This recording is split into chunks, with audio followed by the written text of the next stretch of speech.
Ampersand quote, hindi ko malilimutan ang araw na ipinilit ng pamilya ng asawa ng aking anak na pirmahan niya ang mga dokumento. Isang kasunduan para talikdan ang lahat ng karapatan sa kanilang kayamanan. Akala nila wala kaming laban, na mahirap lang kami. Ngunit ang bawat pirma na kanilang inaasahan ay magiging hudyat ng kanilang pagkagulat. Ang pinagtago kong milyon-milyong piso, ito ang magiging sandata ko, ampersand quote. Bago mo marinig ang buong kwento ng isang amang nanahimik, mag-subscribe ka muna, baka dito mo marinig ang sarili mong tinig. Ako si Tatay Pedro de la Cruz, 68 taong gulang na ako ngayon. Marami na akong naranasan sa buhay, at sa edad kong ito, akala ko'y wala nang magugulat pa sa akin. Ang aking balat ay kulubot na, at ang aking buhok ay puting-puti na, tulad ng mga ulap sa umaga. Ngunit ng araw na yon, isang araw pagkatapos ng kasal ng aking anak na si Tina, napatunayan kong mali ako. Hindi pa pala tapos ang pagsubok sa aking buhay, hindi pa tapos ang aking pakikipaglaban, lalo na para sa aking nag-isang anak. Kinabukasan, linggo ng hapon, tumunog ang aming doorbell. Tunog na matagal ko nang inaasahan, ngunit hindi ko akalaing darating ng ganoon kabilis at sa ganoong paraan. Pagbukas ko ng pinto, nanlamig ang dugo ko. Naroon si Donna Rebecca Santiago Lim, ang kanyang asawang si Don Fernando, ang kapatid niyang si Estela, at isang lalaking nakasuot ng traje at may dalang portfolyo na nagpakilalang Lisensyado Ramirez, isang notaryo publiko. Pumasok sila sa aming maliit na apartment ng walang paanyaya. Ang kanilang mga mukha ay puno ng pagkukunwari at may bahid ng pagmamataas na halos hindi nila maitago. Pinaupo ko sila sa sala. Ang aking puso ay kumakaba ng mabilis, ngunit pinilit kong manatiling kalmado, pinakikinggan ang kanilang bawat salita, pinagmamasdan ang kanilang bawat galaw, tulad ng pagmasid sa isang mapanganib na ahas. Umupo si Donna Rebecca sa aking upuan na parabang trono niya yon, ang kanyang mga mata ay nagliliyab sa isang uri ng masamang kasiyahan. Sinimulan niya ang pag-uusap sa kanyang matamis ngunit nakakainis na boses, sinasabing nagpunta sila para sa isang key courtesy visit bilang bagong miyembro ng pamilya, at upang isiguraduhin na lahat kami ay nasa iisang pahina, tungkol sa mga inaasahan. Ngunit nang magsimula siyang magsalita tungkol kay Tina, ang kanyang tunay na layunin ay lumabas. Sinabi niya na, alam nating lahat na si Tina ay isang simpleng babae na walang yaman, walang ari-arian, at walang pamilyang may pangalan. Pinilit niyang ipaliwanag na, makatarungan lang na protektahan ang kayamanan ng kanilang pamilya, at iginiit na dapat pumirma si Tina ng isang dokumento ng pagtalikod sa lahat ng ari-arian. Isang dokumento na magtatanggal ng lahat ng karapatan ni Tina sa anumang ari-arian o pamumuhunan ng kanilang pamilya sa kaso ng paghihiwalay. Sa sandaling iyon, ang aking puso ay nanigas, ngunit pinili kong manahimik, pinipigilan ang mainit na galit na kumukulo sa loob ko. Kaya naman pala ang lahat ng kanilang panunuya, ang lahat ng kanilang pagmamaliit, ang lahat ng kanilang pekeng ngiti. Kaya naman, 2 araw bago ang kasal ni Tina sa kanyang Rodi, ipinakiusap ko sa kanya, ampersand quote, anak, huwag na huwag mong sasabihin sa iyong biyenan ang tungkol sa iyong mana. Ang 50 milyong piso na pinaghirapan kong ipunin para sa iyo, manatili itong lihim, ampersand quote, nagulat siya, nagtaka, ngunit sa huli ay sumunod. Alam niya na ang lahat ng ginagawa ko ay para sa kanya, para sa kanyang kinabukasan. Ang sandaling iyon, ang aming lihim na pangako, ang sagot sa kung bakit ako nanatiling tahimik habang sila ay nagmamayabang at nagmamaliit sa aming harapan.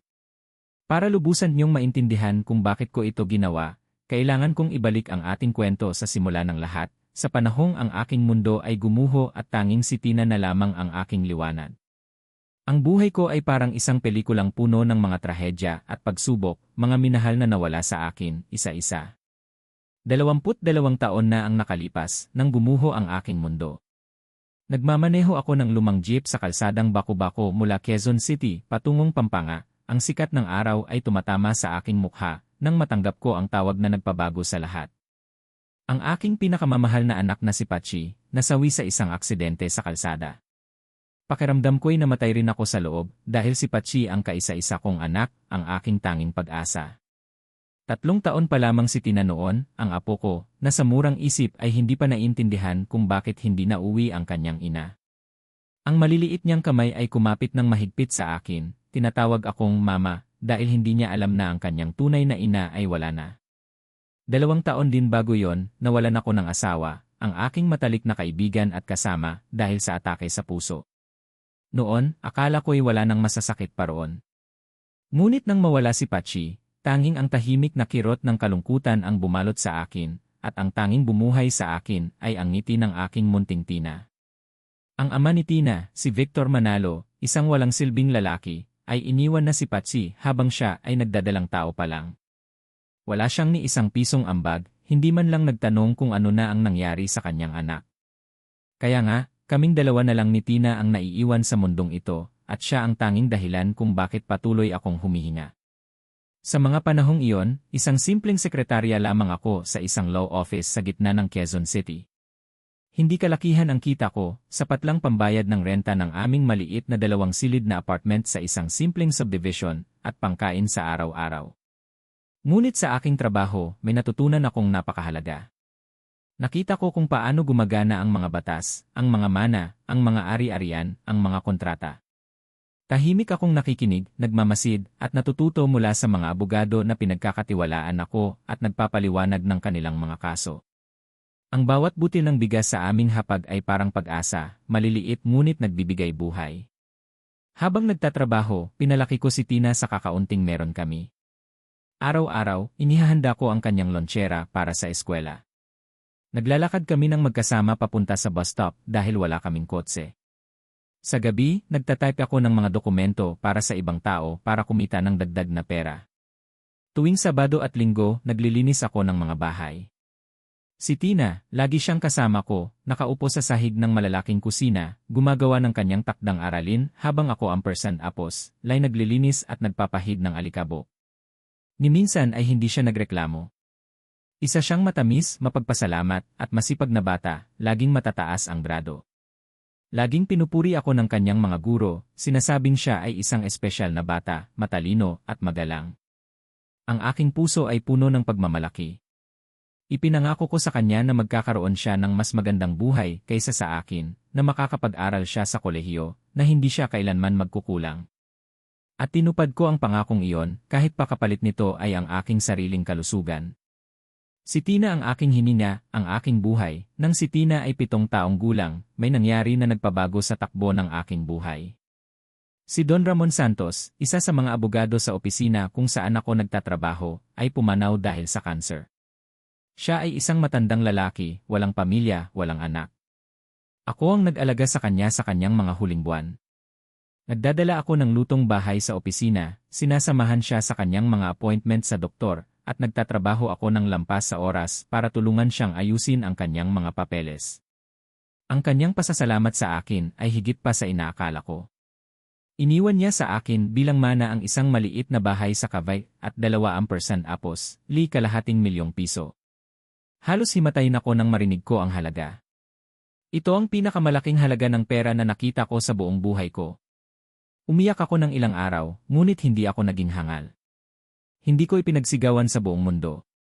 Hindi ako lumipat agad sa malaking bahay, ni hindi ako nagsimulang bumili ng mamahaling gamit. Patuloy akong nagtatrabaho sa opisina, patuloy na nanirahan sa aming simpleng apartment, at patuloy na nagsusuot ng parehong simpleng damit. Ngunit ang perang iyon, inilagay ko ito sa matalinong pamumuhunan.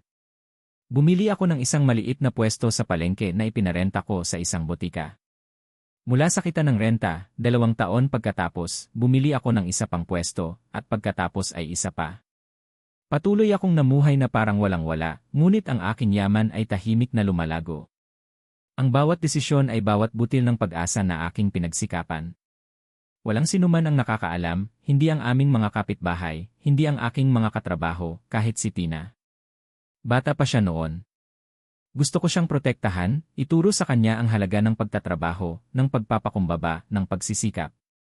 Ayokong lumaki siyang mayabang o lapitan siya ng mga tao dahil lang sa pera niya. Kaya itinago ko ang aking lihim na parang isang nakabaong kayamanan na ako lamang ang nakakaalam. Lumipas ang mga taon at lumaki si Tina na maganda, matalino at mabait. Nag-aral siya ng Business Administration sa isang pampublikong unibersidad. Ako ang nagbabayad ng kanyang pamasahe, ng kanyang mga libro, ng lahat ng kailangan niya, ngunit iniisip niya na ang perang iyon ay galing sa aking sweldo at sa aking mga ekstra na trabaho. Nagtapos siya na may honor sa edad na 23. Nakakuha siya ng trabaho sa isang import company. Siya ay responsable, matipid, isang mabuting anak. Tumutulong siya sa mga gastusin sa bahay, kahit sinasabi kong hindi na kailangan. Bawat gabi, sabay kaming kumakain ng hapunan at nag-uusap tungkol sa lahat ng bagay. Siya ang aking kasama, ang aking kagalakan, ang aking dahilan upang mabuhay. Sa mga pamumuhunan at ari-arian, ang aming lihim na yaman ay umabot na sa humigit kumulang 50 milyong piso. Isang yaman na binuo ko, butil-butil, para sa aking nag-iisang anak. Mga minamahal kong tagapakinig, naranasan din ba ninyo ang ganitong klaseng pagtatago ng kayamanan para sa inyong mga mahal sa buhay? O mayroon ba kayong sariling karanasan sa pagpapalaki ng anak ng mag-isa? Ibahagi ninyo sa akin ang inyong mga kwento sa comment section. Masarap makarinig ng mga kwento ng pagmamahal at sakripisyo, at minsan, ang mga aral na natutunan natin sa buhay. Nang si Tina ay umabot sa edad na 25 taon, nakilala niya si Rodi sa isang training. Si Rodi ay isang industrial engineer, anak ng isang pamilya na itinuturing na mataas sa lipunan sa aming syudad. Ang kanyang ina, si Donna Rebecca Santiago Lim, ay ipinagmamalaki ang kanilang apelyido na para bang sila'y royalty sa Europa. Mayroon silang malaking bahay sa isang eksklusibong lugar, 2 bagong kotse, at ang ugaling iyon ng pagmamataas na mayroon ang mga taong nalilito sa pera at sa tunay na klase. Ang kanilang aura ay parang isang makintab na kagamitan, maganda tingnan, ngunit sa ilalim ay maaaring may kalawang. Nang unang dalhin ni Rodi si Tina sa kanilang bahay, tinanggap siya ni Donna Rebecca na may isang peking ngiti na hindi umaabot sa kanyang mga mata, isang ngiti na ramdam ko kahit sa paglalarawan lamang ni Tina sa akin. Nagtanong siya ng mga mapanuri na tanong tungkol sa pamilya ni Tina, kung saan kami nakatira, at kung ano ang aking hanap buhay. Si Tina, na inosente at in love, ay tapat na sumagot sa lahat. Sinabi niya na ako ay isang sekretarya, na kami ay nakatira sa isang inuupahang apartment, na namatay ang kanyang nanay, at ang kanyang ama ay hindi kailanman naging bahagi ng kanyang buhay. Nakita ko kung paano nagbago ang mukha ni Donna Rebecca, naging isang paghamak na halos hindi niya maitago. Ngunit si Rodi, siya ay totoong nagmamahal. Siya ay isang mabuting binata, masipag at magalang sa akin. Dumadalaw siya sa aming apartment ng walang hiya, kinakain ang aking sinigang at kanin ng may gana, tinutulungan akong ayusin ang mga bagay sa bahay. Nakita ko na mahal niya si Tina ng taos puso, hindi alintana kung wala itong pera o mahalagang pamilya. Subalit si Donna Rebecca, ibang kwento na yon. Bawat punta ko sa kanilang bahay para sa anumang pagtitipon ng pamilya, tinatrato niya ako ng may pagmamaliit na nagpapainit ng aking dugo. Tinatanong niya ako ng may peking tamis kung hindi ba ako napapagod sa pagtatrabaho sa aking edad. Nag-aalok siya sa akin ng mga damit na ayon sa kanya ay hindi na niya ginagamit, ngunit nasa perpektong kondisyon pa rin na para bang ako ay isang pulubi. Sinasabi niya kay Tina na pagkatapos niyang magpakasal ay kailangan niyang matutong kumilos sa ilang mga bilog panlipunan na kailangan niyang pagandahin ang kanyang pananamit at pananalita. Ipinahihiwatig niya na si Tina ay napakaswerte dahil nagustuhan siya ng isang lalaking tulad ni Rodi. Pinipigil ko ang aking bibig, naggangalit ang aking mga ngipin at mumiti. Nagmamakaawa si Tina sa akin na huwag gumawa ng gulo, na huwag magsabi ng anuman na kaya niyang hawakan ang kanyang biyenan. Nangako siya sa akin na kapag kasal na sila, mamumuhay sila ng magkahiwalay at bab. Pagkatapos ng pangyayaring iyon kung saan gusto ni Donna Rebecca na bilhin ang aking pagkawala mula sa mga social events, umuwi kami ni Tina. Matindi ang aking pag-aalala. Umupo ako kasama niya at nagkaroon kami ng napakaseryosong pag-uusap. Tinanong ko siya kung mahal ba talaga niya si Rodi, kung sigurado ba siya na gusto niyang magpakasal dito. Sinabi niya na mahal niya si Rodi ng buong puso, na hindi ito tulad ng kanyang ina, at iginagalang siya at ako. Pinaniwalaan ko siya dahil nakita ko mismo kung paano si Rodi. Ang problema ay hindi siya, kundi ang kanyang pamilya. Sinabi ko sa kanya na maayos iyon, na iginagalang ko ang kanyang desisyon at susuportahan ko siya palagi, ngunit kailangan niyang mangako sa akin ng isang bagay. Huwag na huwag, sa anumang pagkakataon, ay hahayaan niyang iparamdam ng pamilya ni Rodi na siya ay mas mababa, na siya ay pahiyain, na siya ay kawalan ng respeto. Nangako siya na hindi niya papayagan yon. At pagkatapos gumawa ako ng isang desisyon. Panahon na para sabihin kay Tina ang totoo. Ikakasal na siya, bubuo ng sarili niyang pamilya, at nararapat niyang malaman na hindi siya walang depensa, na hindi siya ang mahirap at walang kakayahang babae na iniisip ng pamilya Alcantara. Nang gabing iyon, inihayag ko ang lahat. Ipinakita ko sa kanya ang mga dokumento ng mga ari-arian na naipon ko sa loob ng 20 taon. Ipinaliwanag ko ang mga pamumuhunan na ginawa ko, ang mga ipon na itinago ko, ang kayamanan na tahimik kong binuo. Hindi makapaniwala si Tina sa nakikita niya. Umiyak siya habang niyayakap ako, nagtatanong kung bakit hindi ko kailanman sinabi sa kanya, kung bakit ko siya hinayaang lumaki na iniisip na kami ay mahirap. Ipinaliwanag ko na gusto kong matutunan niya ang halaga ng mga bagay, na maging isang masipag at mapagpakumbabang babae, na hindi lumaki na mayabang dahil sa madaling pera. Sinabi ko sa kanya na ang lahat ng iyon ay para sa kanya, na nagtrabaho ako sa lahat ng mga taong iyon upang masiguro ang kanyang kinabukasan, ngunit hiniling ko na itago niya ang lihim. Sinabi ko sa kanya na huwag munang sabihin kay Roddy, at lalo na sa kanyang pamilya. Nagtanong si Tina kung bakit. Ipinaliwanag ko na gusto kong makita kung sino talaga sila, kung ano ang kanilang mga intensyon, kung mahal ba nila siya dahil sa kung sino siya, o kung babaguhin nila ang kanilang ugali kapag nalaman nilang may pera siya. Naintindihan ni Tina ang punto ko, ngunit sinabi niya na iba si Roddy, na mahal niya ito ng totoo at karapat-dapat itong malaman ang totoo. Nagkasundo kami. Pagkatapos ng kasal, kapag sila ay magkasama na at nakapagtatag, sasabihin niya ang lahat kay Roddy. Ngunit hanggang noon, mananatili kaming tahimik. At sa ilalim ng anumang dahilan, hindi niya dapat sabihin kay Donna Rebecca o sa iba pang miyembro ng pamilya Alcantara. Pumayag si Tina. Sa gabing iyon, tinitigan ko si Tina, ang aking anak, at nakita ko ang liwanag ng pag-asa sa kanyang mga mata. Sa kabila ng pagkabigla, mayroon ng bagong lakas at determinasyon. Alam kong handa na siya. Ang mga araw bago ang kasal ni Tina, anak ko, ay parang isang minahan, puno ng panganib at tensyon na pilit kong pinanindigan. Si Donna Rebecca, sa kanyang pagmamataas, ay patuloy na nangingibabaw sa bawat desisyon. Parang hindi siya titigil hanggang apos, hindi niya nakukuha ang lahat ng gusto niya, lahat ng sa tingin niya ay karapatan niya. Binago niya ang menu ng reception nang hindi kami kinokonsulta. Iniimbitahan ang 20 karagdagang bisita mula sa kanyang panig, na halos hindi na magkasya sa aming bulsa. At kumuha ng ibang photographer dahil ang napili namin ay hindi raw prestihiyoso. Ang bawat pagbabago ay parang isang patak ng lason, unti-unting lumalason sa kapayapaan na pilit naming itinatayo para sa kasal. Pinababayaan ko lang siyang gawin ang lahat ng iyon. Ako naman, patuloy akong nagbabayad ng lahat ng makakaya ko nang hindi nagpapahalata. Sinasabi sa kanya na ito ay mula sa aking naipon sa loob ng maraming taon at mula sa dagdag na kita sa mga sideline ko, na para bang isang simpleng matandang ama lamang ako na naghahanda ng handog para sa kasal ng kanyang anak. Tinatanggap niya ang pera ng may ngiting baluktot, na para bang ginagawa namin ng pabor ang kanyang anak sa pagpapahintulot na makasal ito sa aming Tina. Si Tina, kahit na nahihirapan sa lahat ng panggigipit, ay pilit na nanatiling masaya at positibo. Ang kanyang ngiti ay parang bulaklak na pilit bumubuka sa gitna ng unos, kahit may bakas ng pagod sa kanyang mga mata. Si Roddy, ang kanyang magiging asawa, ay pilit na umaawat sa kanyang ina at sa amin, ngunit halos palagi ay sumusuko sa mga hiling ni Donna Rebecca para lang maiwasan ang anumang gulo. Nakita ko ang sakit sa kanyang mga mata, ang kanyang pagiging dismaya sa ugali ng kanyang ina, ngunit kulang pa rin ang kanyang lakas ng loob upang ganap na tumayo sa aming panig. Pinagmamasdan ko ang lahat ng may kalmadong nagulat pa kay Tina. Tinatanong niya ako kung paano ako nananatiling kalmado sa gitna ng lahat ng pang-aabuso. Sumasagot ako sa kanya na dahil may alam ako na hindi nila alam at ang pasensya ay laging may gantimpala.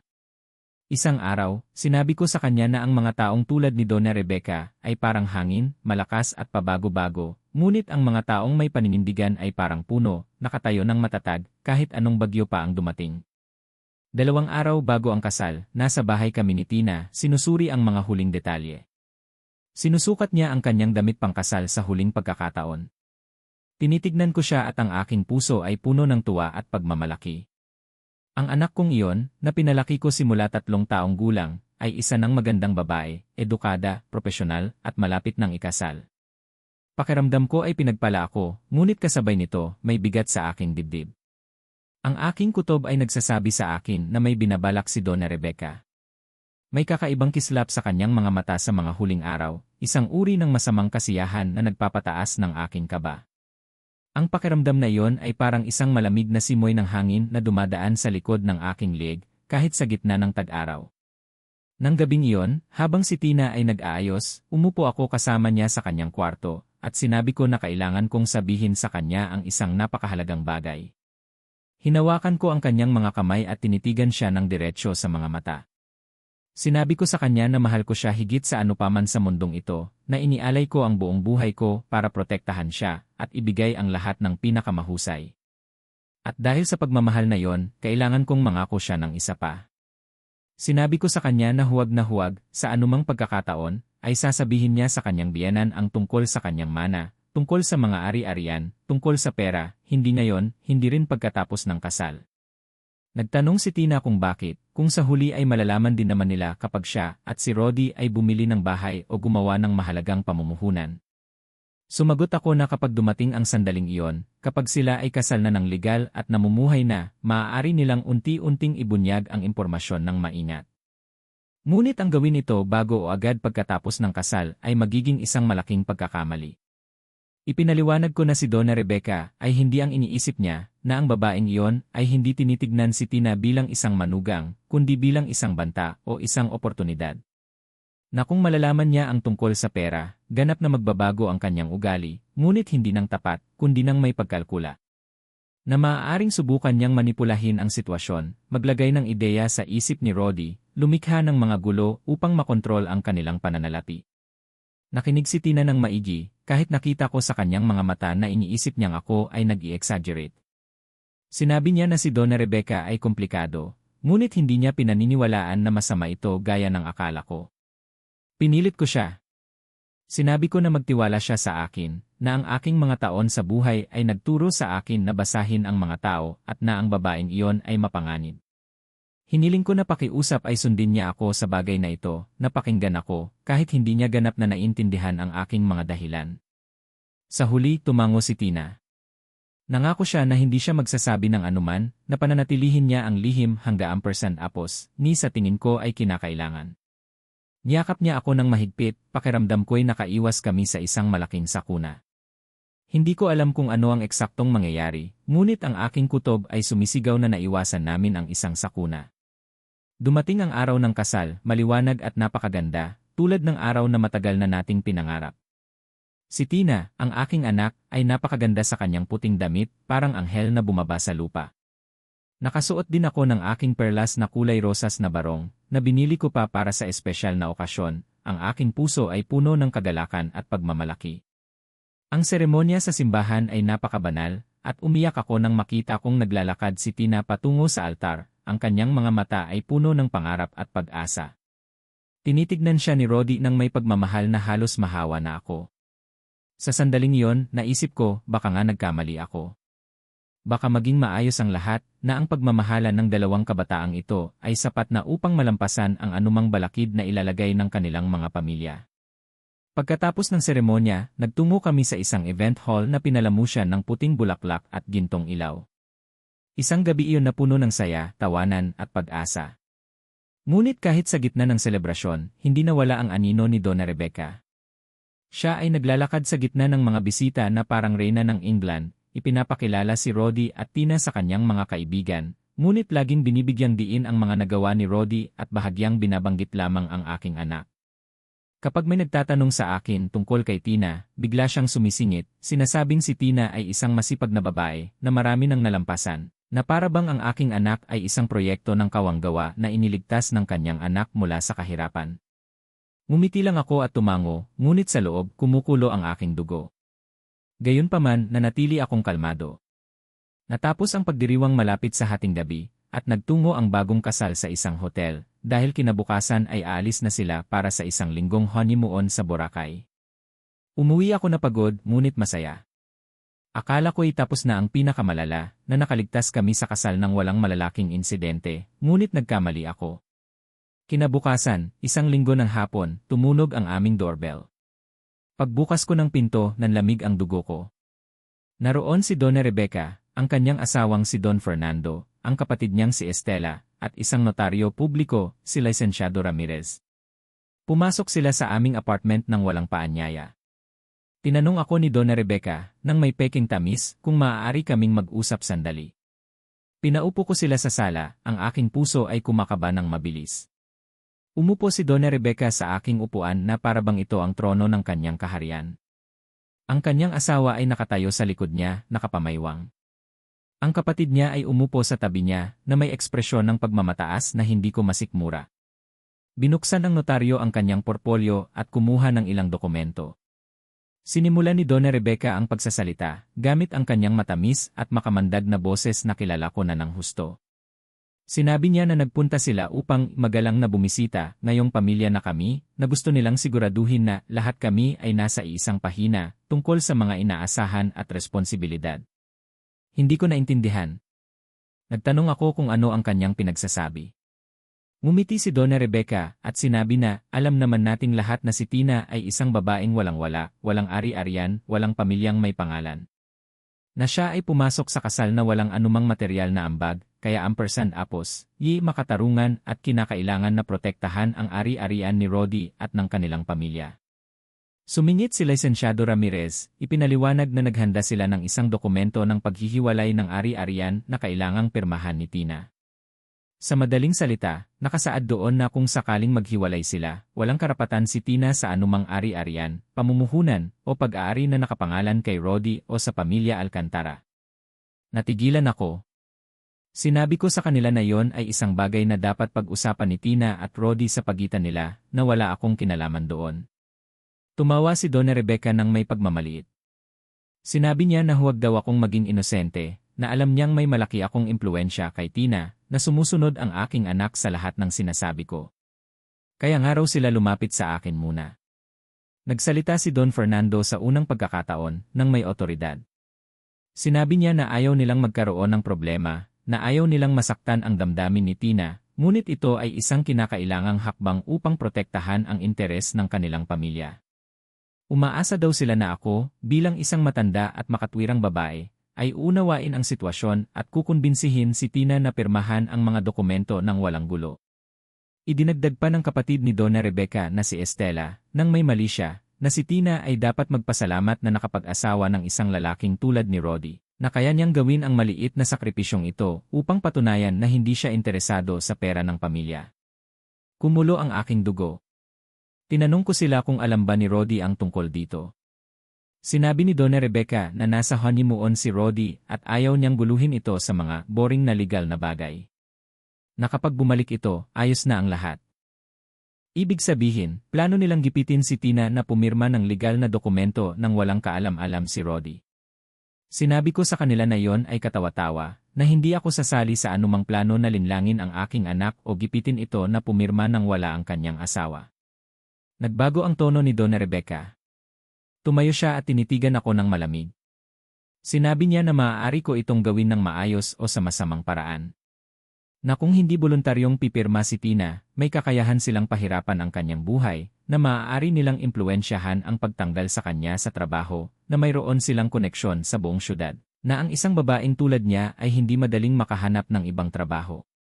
Na ako rin ay maaaring magkaroon ng problema, na ang isang babae sa aking edad ay hindi dapat ipagsapalaran ang kanyang trabaho dahil sa pagiging matigas ang ulo. Walang kahihiyan, tinatakot nila ako sa sarili kong bahay, isang araw pagkatapos ng kasal ng aking anak. Huminga ako ng malalim. Tinitigan ko ang mapagmataas na babaeng iyon at ang kanyang mga duwag na kasama at gumawa ako ng isang desisyon.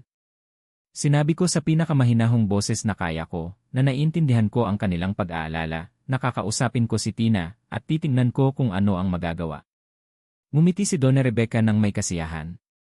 Tinapik niya ang aking balikat na para bang ako ay isang masunuring alaga. Sinabi niya na alam niyang ako ay isang matalinong babae, na gagawin ko ang tama.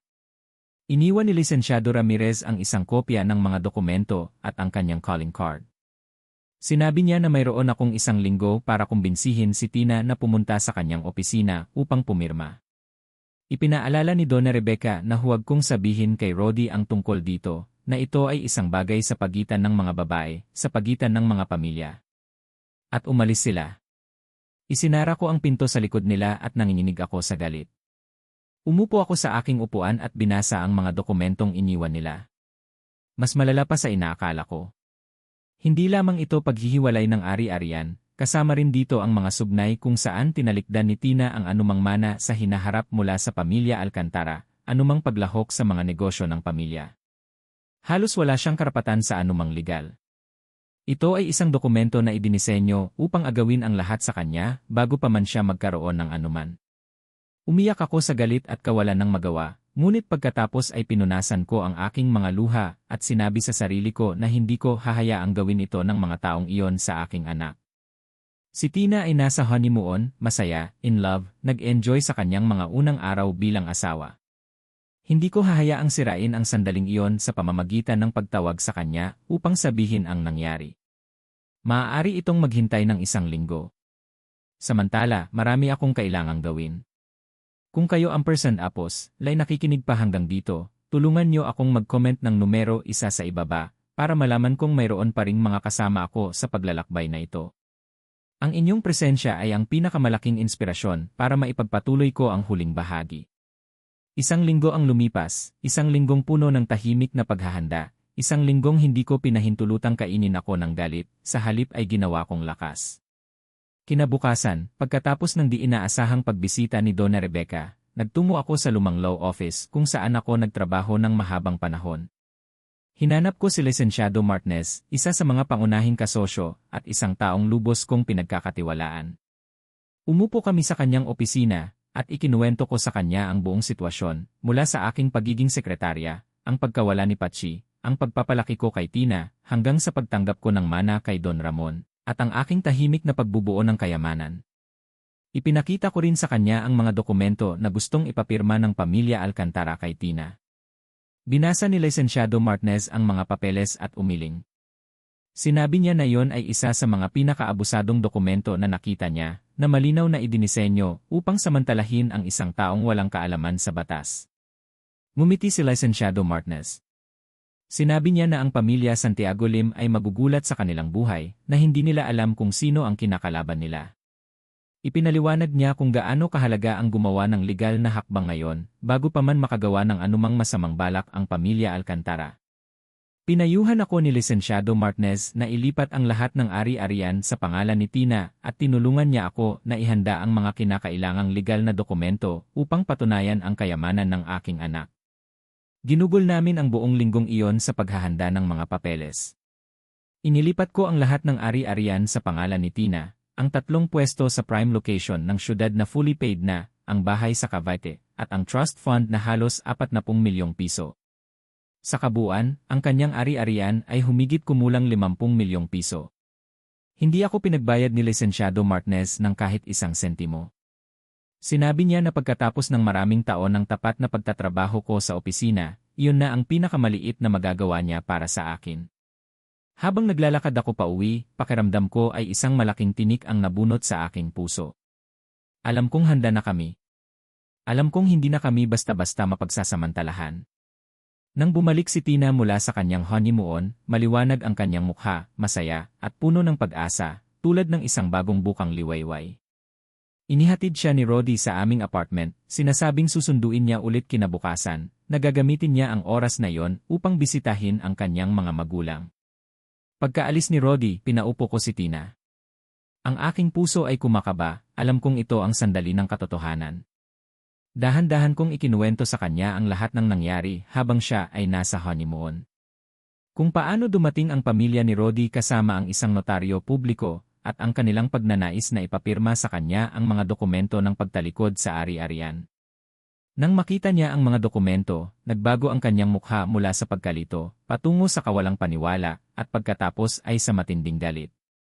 Ayaw niyang maniwala na ang kanyang biyenan ay pumunta sa aking bahay kasama ang isang notaryo publiko 1 araw pagkatapos ng kanyang kasal, na plinano nila ang lahat ng ito nang walang kaalam-alam si Rodi. Umiyak siya sa galit at matinding pagkadismaya. Sinabi niya na tatawagan niya agad si Rodi upang ikwento ang lahat. Pinigilan ko siya. Sinabi ko na kailangan naming hawakan ito ng may katalinuhan. Ipinaliwanag ko ang lahat ng aking ginawa sa loob ng linggong iyon, ang mga dokumento na aming inihanda, ang mga ari-arian na ngayon ay nakapangalan na sa kanya. Tinitigan ako ni Tina, hindi makapaniwala sa kanyang naririnig. Ipinakita ko sa kanya ang mga papeles, ang mga titulo ng ari-arian, ang bank statements, ang mga dokumento ng trust fund. May 3 pwesto na siya sa prime locations ng syudad, ang bahay sa Cavite, at isang trust fund na may halos 40 milyong piso sa pamumuhunan. Ang kanyang kabuang yaman ay humigit kumulang 50 milyong piso. Natigilan si Tina. Nagtanong siya kung paano iyon nangyari, kailan ko ginawa ang lahat ng iyon, at bakit hindi ko kailanman sinabi sa kanya. Ipinaliwanag ko muli ang aking dahilan. Sinabi ko na ngayon ay naintindihan na niya kung bakit ko hiniling na huwag niyang sabihin kay Donna Rebecca ang tungkol sa pera.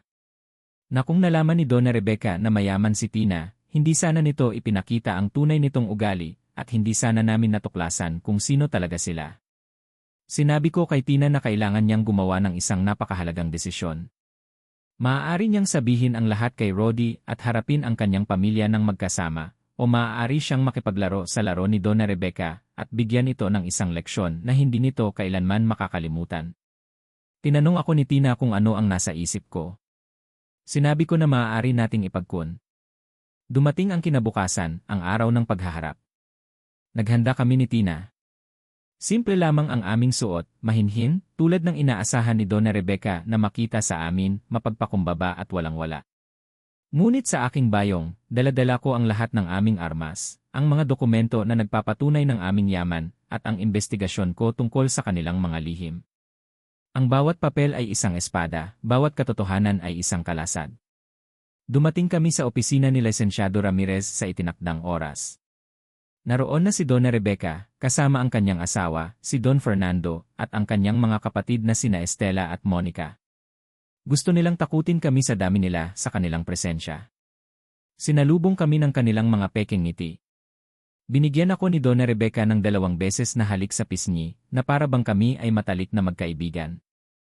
Sinabi niya kay Tina na napakaganda nito, na ang kasal ay bagay na bagay sa kanya.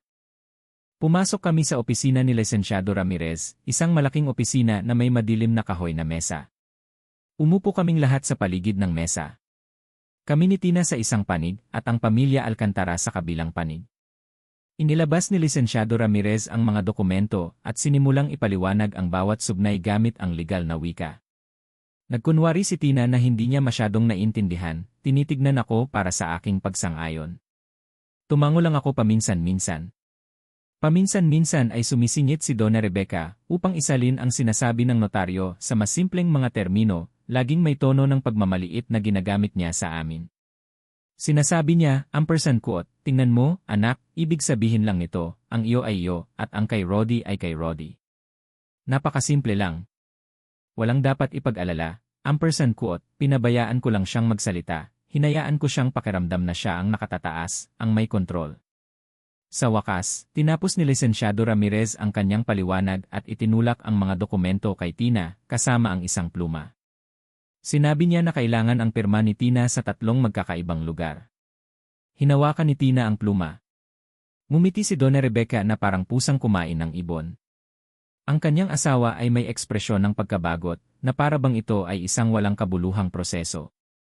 Ang mga kapatid ni Donna Rebecca ay mukhang nasisiyahan. Inilapit ni Tina ang pluma sa papel at pagkatapos ay huminto. Tumingala siya kay Donna Rebecca at tinanong, nang may inosenteng boses, ampersand quote, kung talagang kinakailangan ang dokumentong ito, ampersand quote, sumagot si Donna Rebecca nang may matamis na lason, ampersand quote, anak, para sa ikabubuti ng lahat, para walang hindi pagkakaunawaan, ampersand quote. Dahan-dahang tumango si Tina, pagkatapos ay inilapag ang pluma sa mesa at sinabi na, ampersand quote, sa kasamaang palad, hindi ko po maaaring lagdaan ang dokumentong ito dahil naglalaman po ito ng maling impormasyon, ampersand quote. Ang katahimikan sa opisina ay nakabibingi, parang biglang nawala ang lahat ng hangin.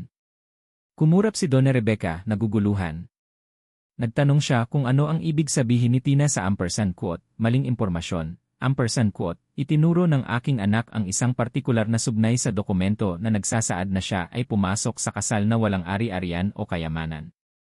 Sinabi niya na hindi iyon totoo, na mayroon siyang kayamanan. Tumawa si Donna Rebecca nang may kaba. Sinabi niya na huwag daw maglaro, na alam naman nilang lahat na si Tina ay isang masipag na babae, ngunit wala itong ari-arian o naipon na pera. Tinitigan ako ni Tina. Binuksan ko ang aking bayong at inilabas ang folder ng lahat ng aming dokumento. Inilagay ko ang mga yon sa mesa. Kinuha ni Tina ang folder at sinimulang ilabas ang mga papeles isa-isa. Ang unang dokumento ay ang titulo ng ari-arian ng isang pwesto sa sentro ng syudad, isang prime commercial area. Nakapangalan iyon kay Tina Reyes. Ang pangalawang dokumento ay ang titulo ng isa pang pwesto, nakapangalan din sa kanya. Ang pangatlo ay ang titulo ng bahay sa Cavite. Ang pang-apat ay ang bank statement ng trust fund. Dahan-dahang inilalagay ni Tina ang bawat dokumento sa harap ni Donna Rebecca, nang walang salita. Ang mukha ni Donna Rebecca ay nagbago mula sa normal na kulay patungong pula, at pagkatapos ay sa isang patay na puti, isang walang presyong mukha na hinding-hindi ko makakalimutan. Yumuko ang kanyang asawa upang tingnan ang mga dokumento ng mas malapit. Ang kanyang mga kapatid ay nagkatinginan, hindi naintindihan kung ano ang nangyayari. Si Licenciado Ramirez ay mukhang naguguluhan din sa wakas. Nang matapos si Tina na ilabas ang lahat ng dokumento, nagsalita siya. Ipinaliwanag niya ng malinaw at matatag na siya ang may-ari ng 3 fully paid na pwesto na may humigit kumulang na halaga na 900,000 piso, na mayroon siyang bahay sa Cavite na nagkakahalaga ng 200,000 piso, na mayroon siyang trust fund na may 40 milyong piso sa pamumuhunan, na ang kanyang kabuang yaman ay humigit kumulang 50 milyong piso. Na kung kaya, hindi niya maaaring pirmahan ang isang dokumento na nagdedeklara ng mali na wala siyang ari-arian. Nautal si Donna Rebecca, nagtanong kung paano iyon posible, saan galing ang lahat ng perang iyon, kung ito ba ay isang uri ng biro. Sumingit ako. Sinabi ko ng kalmado na hindi ito biro, na sa loob ng huling 20 taon, nagtrabaho ako, namuhunan, at nag-ipon ng may isang layunin, ang masiguro ang kinabukasan ng aking anak. Nabinuo ko ang kayamanang iyon ng tahimik, nang walang pagyayabang, nang walang nakakaalam. Na ngayon ay legal nang nakapangalan ang lahat kay Tina, na ang aking anak ay pumasok sa kasal na financially independent at mas may kakayahang pinansyal kaysa sa maraming pamilya na itinuturing na mataas sa lipunan. Nagsalita sa wakas si Don Fernando, nagtanong kung bakit hindi namin sinabi ng mas maaga, kung bakit namin itinago ang impormasyong iyon. Sumagot si Tina ng matatag na dahil gusto naming malaman kung sino talaga sila. Na kung ipinahayag namin na mayaman si Tina sa simula pa lang, hindi sana namin nakita ang tunay na ugali ng kanilang pamilya, na hindi sana sila naglakas loob na pumunta sa aming bahay na may legal na dokumento. Sinusubukang agawin sa kanya ang mga karapatan na wala pa naman sa kanya. Na hindi sana nila siya tinrato ng may pagmamaliit at awa sa loob ng maraming buwan. Tinangkang ipagtanggol ni Donna Rebecca ang kanyang sarili. Sinabi niya na gusto lamang nilang protektahan ang kanyang anak, na normal iyon sa mga pamilyang may kayamanan. Pinutol ko siya. Inilabas ko ang isa pang folder na dala ko, ang investigasyon tungkol sa kanilang pinansyal na sitwasyon.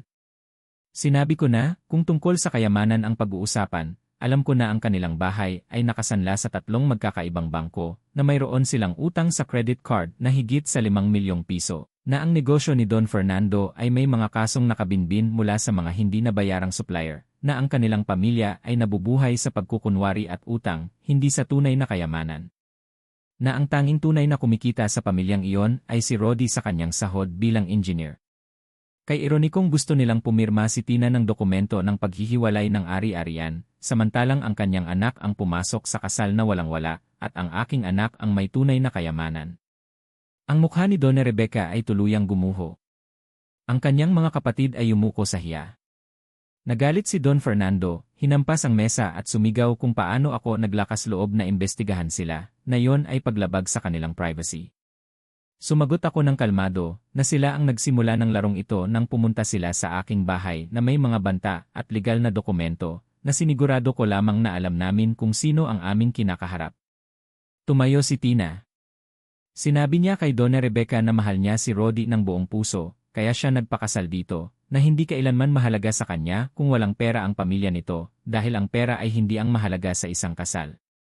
Ngunit ang hindi niya papayagan ay ang kawalan ng respeto, ang manipulasyon, at ang pagtatangka na kontrolin siya, na mayroon siyang sapat na resources upang mamuhay ng gusto niya, may pag-apruba man o wala ng kanyang biyenan. Nasasabihin niya ang lahat kay Rodi ngayong gabi, dahil ang mga kasal ay itinayo sa katapatan, hindi sa mga lihim at manipulasyon. Tinangkang palambutin ni Donna Rebecca ang sitwasyon. Nagsimula siyang sabihin na ang lahat ay isang hindi pagkakaunawaan lamang, na gusto lamang niya ang pinakamabuti para sa lahat, na marahil ay sumobra siya, ngunit dahil sa pagmamahal sa kanyang anak. Pinutol siya ni Tina. Sinabi niya na hindi niya tinatanggap ang peking paghingi ng tawad, na inaasahan niya na mula ngayon ay ituturing siya ng may respeto, hindi dahil sa may pera siya, kundi dahil siya ang asawa ng kanyang anak at karapat-dapat ng respeto bilang isang tao. Na kung hindi niya magagawa iyon, kung gayon ang kanilang relasyon ay magiging magalang, ngunit may distansya. Kinuha niya ang lahat ng kanyang dokumento, inilagay sa folder, at umalis kami sa opisina na nakataas ang ulo. Sa aming likuran ay naiwan ang isang mabigat at nakakahiyang katahimikan. Sa loob ng kotse, pagkaalis namin sa opisina, kami ni Tina ay hindi nag-usap ng ilang minuto. Ang katahimikan ay mabigat, ngunit hindi sa kalungkutan, kundi sa isang uri ng bagong pag-unawa. Pagkatapos, nagsimula siyang tumawa. Una ay isang nerbiyosong tawa, pagkatapos ay naging malakas na halakhak. Natawa rin ako. Tumawa kami hanggang sa sumakit ang aming tiyan. Ang mukha ni Donna Rebecca yon ay walang presyo.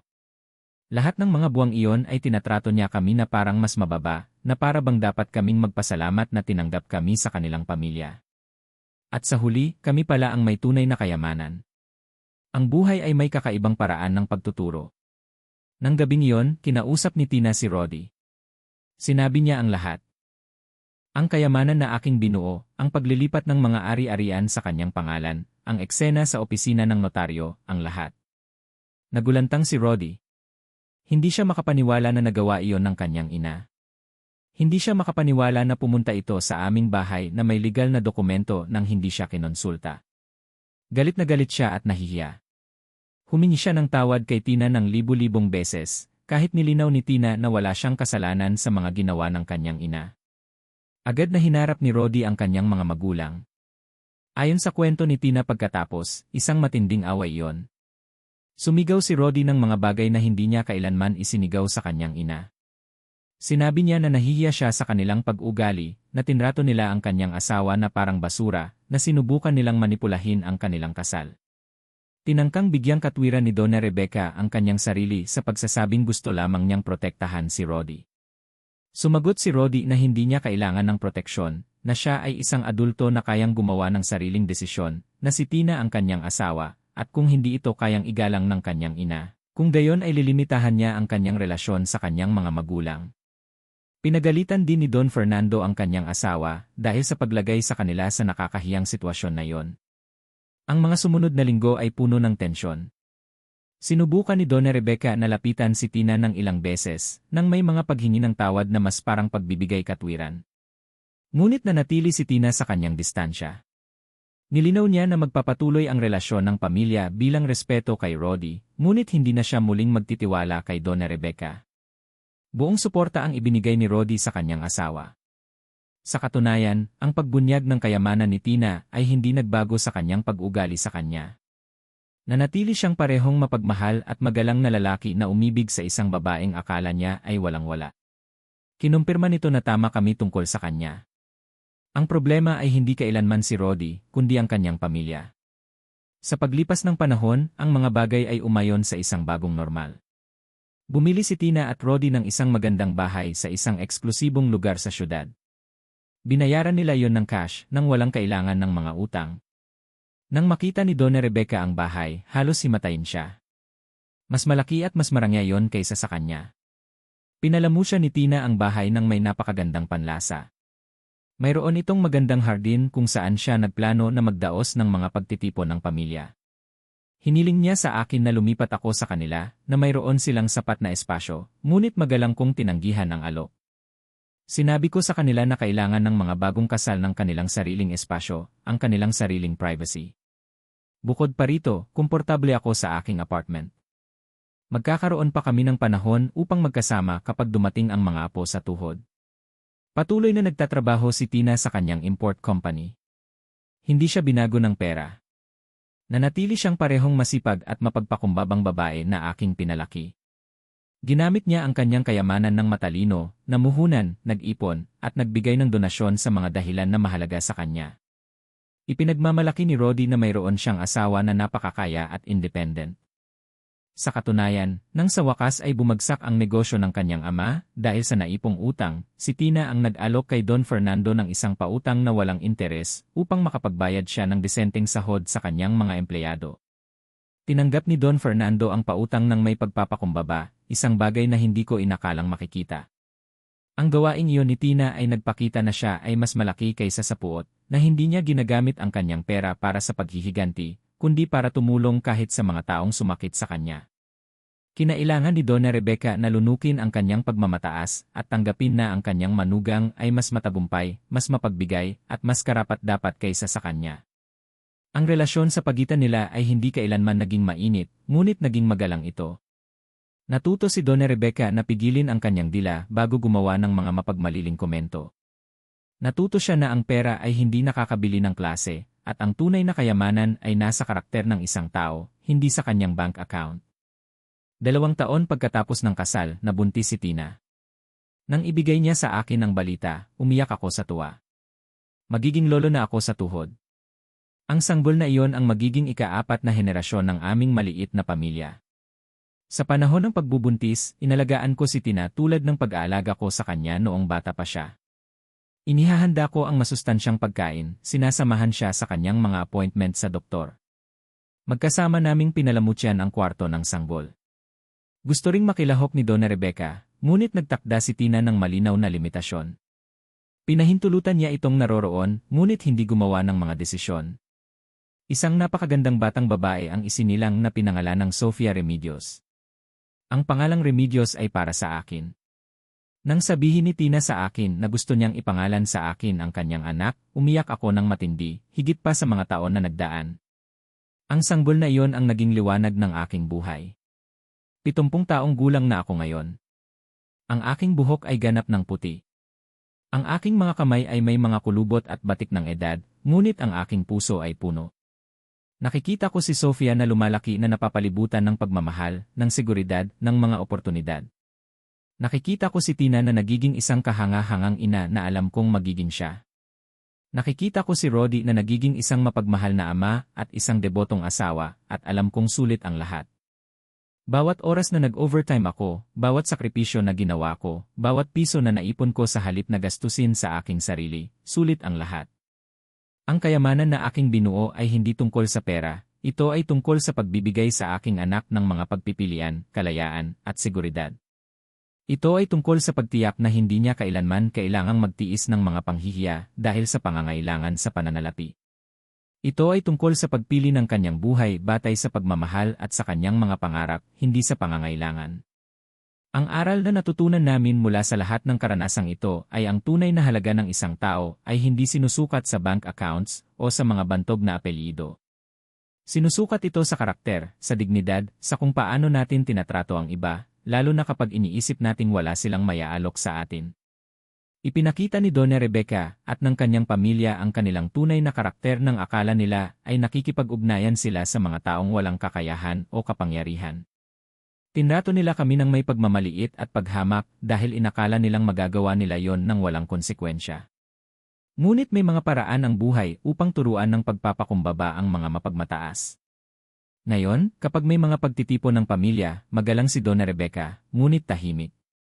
Hindi na siya gumagawa ng mga komento tungkol sa aking damit o kung saan kami nagmula. Hindi na siya nagmumungkahi na kailangan ni Tina na pagandahin ang kanyang pananalita o pananamit.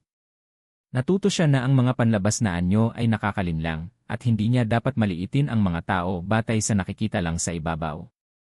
Sinasabi sa akin ni Tina na minsan ay naawa siya sa kanyang biyenan dahil mahirap daw mabuhay ng alam mong ang iyong pagmamataas ang nagpahamak sa iyo. Sinasabi ko sa kanya na ayos lang ang awa, ngunit huwag niyang kalimutan ang aral, na may mga tao sa mundong ito na tanging pera at kapangyarihan lang ang iginagalang, hindi ang pagkatao, at kailangan niyang pumili ng maingat kung sino ang kanyang pagkakatiwalaan ng kanyang puso at tiwala. Inilapat ng aking anak ang aral na yon sa kanyang buhay. Pinipili niya ang kanyang mga kaibigan batay sa mga pinagsasamahan nilang halaga, hindi sa status sa lipunan. Tinuturuan niya si Sofia na tratuhin ang lahat ng tao nang may respeto, maging direktor man ng eskwela o ang babaeng naglilinis ng mga banyo. Nagbibigay siya ng donasyon ng buong puso sa mga dahilan na tumutulong sa mga babaeng nag-iisang nagpapalaki ng anak dahil alam niya kung gaano kahirap ang sitwasyong iyon. Nagtatayo siya ng isang pamana hindi lamang ng pera, kundi ng mga halaga, at iyon ang nagpupuno ng pagmamalaki sa akin higit pa sa anumang halaga sa isang bank account. Sa paggunita, wala akong babaguhin sa kung paano nangyari ang mga bagay-bagay. Masakit makita ang aking anak na tinatrato ng may paghamak. Mahirap pigilin ang aking dila sa loob ng maraming buwan habang ang pamilyang iyon ay tinitignan kami ng may pagmamataas. Ngunit dahil doon, nakita namin kung sino talaga sila. Kung inihayag namin ang kayamanan sa simula pa lang, tinrato sana kami ni Donna Rebecca ng may peking respeto, na motivated ng interes. Hindi sana namin nakita ang kanyang tunay na mukha. Hindi sana naintindihan ni Rodi ang toxic na ugali ng kanyang pamilya, at hindi sana natuto si Tina ng kahalagahan ng pagtatakda ng mga limitasyon at pagtatanggol sa kanyang sarili. Kaya sa isang paraan, nagpapasalamat ako kay Donna Rebecca sa pagpapakita sa amin kung sino siya bago pa huli ang lahat. Ang kanyang kasakiman at classism ay nagbigay sa amin ng regalo ng kalinawan. Ngayon, namumuhay kami ng may bukas na mga mata, alam na alam namin kung sino ang aming kinakaharap. Walang hindi kaaya-ayang sorpresa na naghihintay sa hinaharap dahil nakita na namin ang pinakamasama na maaaring ipakita ng pamilyang iyon at nakaligtas kami. Higit pa roon, umunlad kami. Sa lahat ng mga nanay na nakikinig sa aking kwento, lalo na sa mga lola, sa mga ina, sa mga babaeng nagpapalaki ng kanilang mga anak o apo ng mag-isa, gusto kong sabihin sa inyo ang isang mahalagang bagay. Ang inyong halaga ay hindi nakasalalay sa kung gaano karaming pera ang mayroon kayo sa bangko. Ang inyong halaga ay nasa inyong lakas, sa inyong kakayahang magmahal, sa inyong determinasyon na bigyan ang inyong mga anak ng mas magandang kinabukasan. Ngunit gusto ko ring sabihin sa inyo na ayos lang ang maging matalino sa pera. Ayos lang ang mag-ipon, mamuhunan, magplano. Ayos lang ang bumuo ng seguridad sa pananalapi, hindi para sa vanity, kundi para sa proteksyon. Dahil sa mundong ito, ang pera ay hindi nakakabili ng kaligayahan, ngunit nakakabili ito ng mga pagpipilian. Nakakabili ito ng pagpipilian na sabihin hindi sa mga mapang-abusong sitwasyon.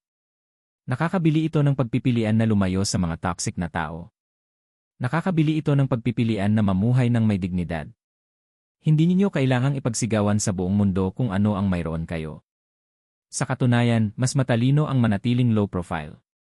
Ngunit alamin nyo ang inyong halaga, alamin nyo ang inyong resources, ayusin nyo ang inyong mga papeles, protektahan nyo ang inyong kayamanan at ng inyong mga anak ng legal. Huwag magtiwala sa mga pangako lamang o sa kabutihan ng mga taong hindi pa nagpapakita ng kanilang karakter. At higit sa lahat, ituro sa inyong mga anak at apo na ang respeto ay kinikita sa mga aksyon, hindi sa bank accounts.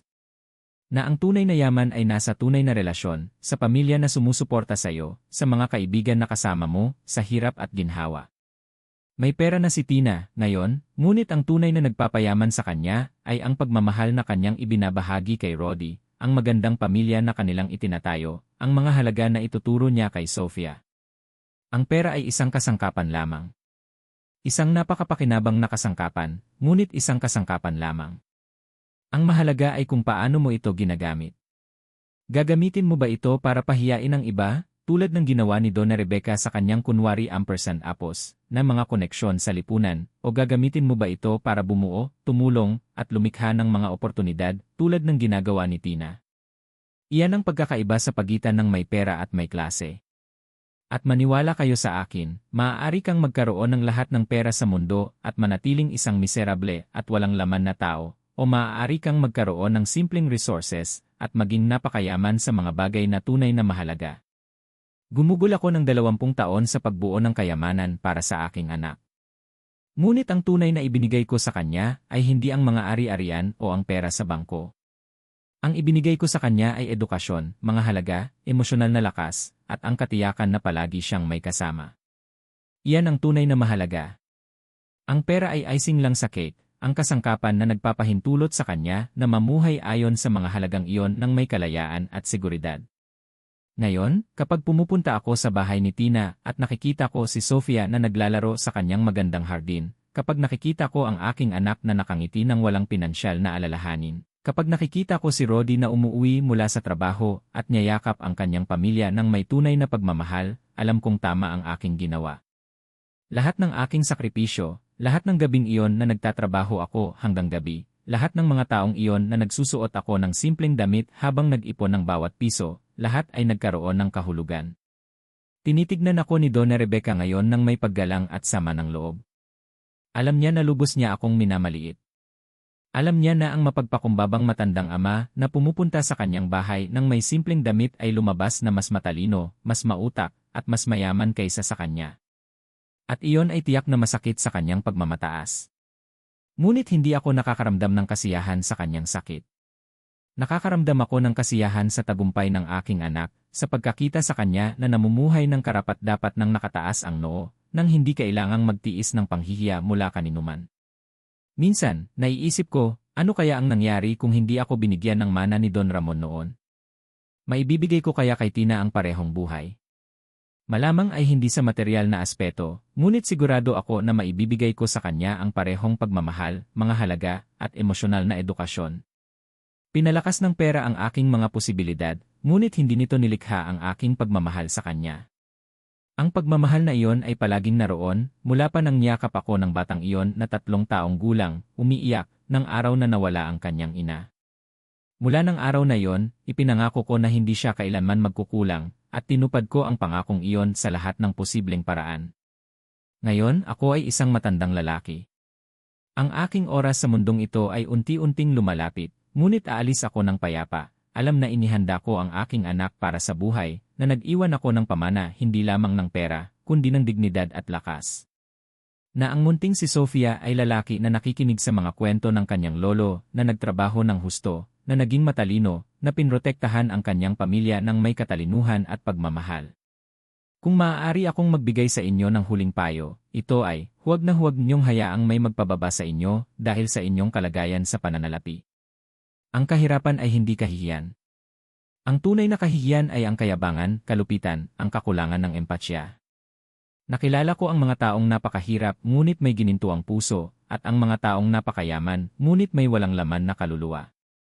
Ang pera ay hindi nagtatakda kung sino ka. Ang iyong mga aksyon.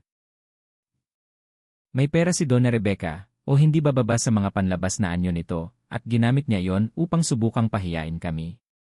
Kami ay may dignidad at ginamit namin iyon upang manatiling matatag. Sa huli ang dignidad ang nanalo. Palagi itong nananalo. Marahil hindi agad-agad, marahil hindi sa halatang paraan, ngunit sa huli, lumalabas ang katotohanan at ipinapakita ng mga tao kung sino talaga sila. At kapag dumating ang sandaling iyon, gusto mong mapabilang sa tamang panig ng kasaysayan, sa panig ng pagmamahal, ng pagpapakumbaba, ng integridad, hindi sa panig ng kayabangan at kasakiman. Ang aking kwento ay hindi natatangi. Alam kong may libu-libong mga lola, ina, tiya, mga babae sa buong Pilipinas na gumagawa ng malalaking sakripisyo para sa kanilang mga pamilya na nagtatrabaho sa 2 o 3 trabaho upang bigyan ng edukasyon ang kanilang mga anak, na nag-ipon ng bawat sentimo upang bumuo ng mas magandang kinabukasan. Sa inyong lahat, sinasabi ko, magpatuloy kayo.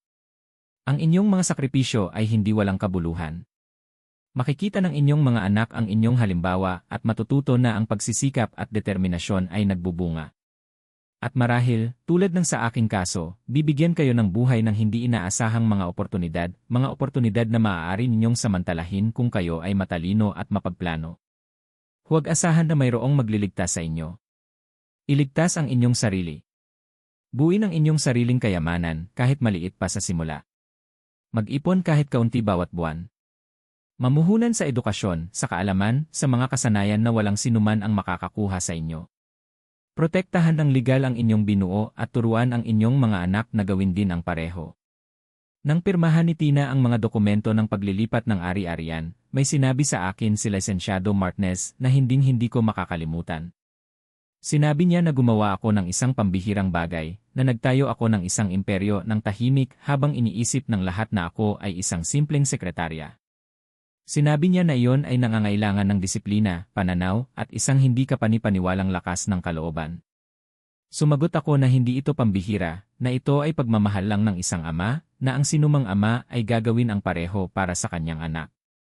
Umiling siya at sinabi na hindi, na maraming tao ang nakakatanggap ng mana, o hindi inaasahang kita, at sinasayang ito sa mga walang halagang bagay. Na ako ay nagkaroon ng karunungan na mamuhunan, palagin ang perang iyon, protektahan ito sa loob ng mga dekada nang hindi ginagasta sa hindi kinakailangang luho, na iyon ay hindi karaniwan at kahanga-hanga. Ang kanyang mga salita ay nagpatahimik sa akin. Marahil ay may espesyal nga sa ginawa ko, hindi sa pakiramdam na mas mahusay kaysa sa iba, kundi sa pakiramdam na may malinaw na layunin. Mula sa sandaling natanggap ko ang mana mula kay Don Ramon, alam ko kung para saan yon. Para kay Tina. Hindi ko kailanman nakita iyon bilang aking pera, nakita ko iyon bilang kinabukasan ng aking anak. At ang kalinawan na iyon ang nagbigay sa akin ng lakas upang labanan ang mga tukso, upang patuloy na mamuhay ng simple, upang mamuhunan ng matalino. Iyan ang kalinawan ng layunin na gusto kong ipasa. Kapag malinaw ang iyong bakit, ang paano ay nagiging mas madali. Ang aking bakit ay si Tina, ang makita siyang lumaki na ligtas, edukada, protektado. Ang tiyakin na hindi niya kailanman kailangang umasa sa sinuman, na makakagawa siya ng mga desisyon batay sa gusto niya, hindi sa kailangan niya sa pinansyal, at nagawa ko yon. Laban sa lahat ng posibilidad, sa kabila ng pagsisimula mula sa wala, sa kabila ng pagpapalaki sa isang bata ng mag-isa, habang nagtatrabaho ng full-time, nagawa ko yon. At kung nagawa ko, kaya ninyo rin. Hindi ko sinasabi na lahat ay makakatanggap ng hindi inaasahang mana o makakaipon ng milyon-milyong piso. Ang halaga ay hindi ang mahalaga. Ang mahalaga ay ang prinsipyo. Ang prinsipyo ng pag-iisip ng pangmatagalan, ng pagsasakripisyo ng agarang kasiyahan para sa seguridad sa hinaharap, ng pagiging estratehiko at hindi lamang reaktibo, ng pagprotekta sa iyong pamilya hindi lamang sa pagmamahal, kundi pati na rin sa praktikal na pagpaplano. Sinasabi sa akin ni Tina na kapag lumaki si Sofia, ikukwento niya ang kwentong ito. Sasabihin niya na ang kanyang lolo ay isang lalaking hindi nagpapahintulot na tukuyin siya ng mga sitwasyon, na kinokontrol ang kanyang kapalaran, na naglalaro ng laro ng buhay ng may katalinuhan at estratehiya, na mapagpakumbaba ngunit hindi inosente, na mabait ngunit hindi hangal, na nagpapatawad ngunit hindi nakakalimot. Iyan ang mga aral na gusto kong iwan. Hindi lamang ang pera sa bank accounts, kundi ang karunungan kung paano mag-navigate sa isang mundo na madalas ay humuhusga sa mga tao batay sa panlabas na anyo. Hinusgahan kami ni Donna Rebecca sa aming simpleng damit, sa aming maliit na apartment, sa aking trabaho bilang sekretarya. Hindi niya kinuha ang oras upang tunay na makilala kami, upang makita ang aming karakter, ang aming katalinuhan, ang aming kakayahan, ang kanyang pagkawala. Bakit niya nawala ang pagkakataon na magkaroon ng tunay na relasyon sa isang kahanga-hangang anak? Nawala niya ang mga taon ng tiwala at pagiging malapit dahil sa kanyang pagmamataas. Ngayon ang relasyon ay magalang, ngunit malamig. Gumaganap si Tina sa mga family courtesies, ngunit hindi niya kailanman ipinagkakatiwala ang kanyang mga pangarap, ang kanyang mga takot, ang kanyang mga kagalakan sa kanyang biyenan. Iyon ay inilalaan niya para sa akin, para sa kanyang tunay na mga kaibigan, para sa mga taong pinahalagahan siya nang wala pa siyang anuman. May isang magandang ironi sa kung paano natapos ang lahat. Ang pamilya na tinitignan kami ng may awa dahil sa pagiging mahirap ay lumabas na may tunay na pinansyal na problema. Ang pamilya na nagpapanggap na may status sa lipunan ay lumabas na baon sa utang, at ang mapagpakumbabang matandang ama kasama ang kanyang anak na walang-wala ay lumabas na may mas maraming pera kaysa sa kanilang lahat. Ang buhay ay may kakaibang ang kwento ni Tatay Pedro de la Cruz ay nagtatapos dito. Ano sa palagay ninyo ang desisyon ni Tatay Pedro? May iba ba kayong gagawin kung kayo ang nasa kanyang posisyon? Ibahagi ninyo ang inyong mga saloobin sa comment section, binabasa ko po ang bawat isa. Kung ang kwentong ito ay nagpatahimik sa inyo o nagpakilig sa inyong puso, huwag kalimutang mag-iwan ng isang like, ibahagi ito sa taong pinaniniwalaan niyong madarama rin ang kwento, at mag-subscribe sa channel ng Tahimik na Ama upang hindi mapalampas ang mga susunod pang lihim. Magkita-kita tayo sa susunod na kwento, at sino ang nakakaalam, sa susunod marahil kayo na ang magiging bida.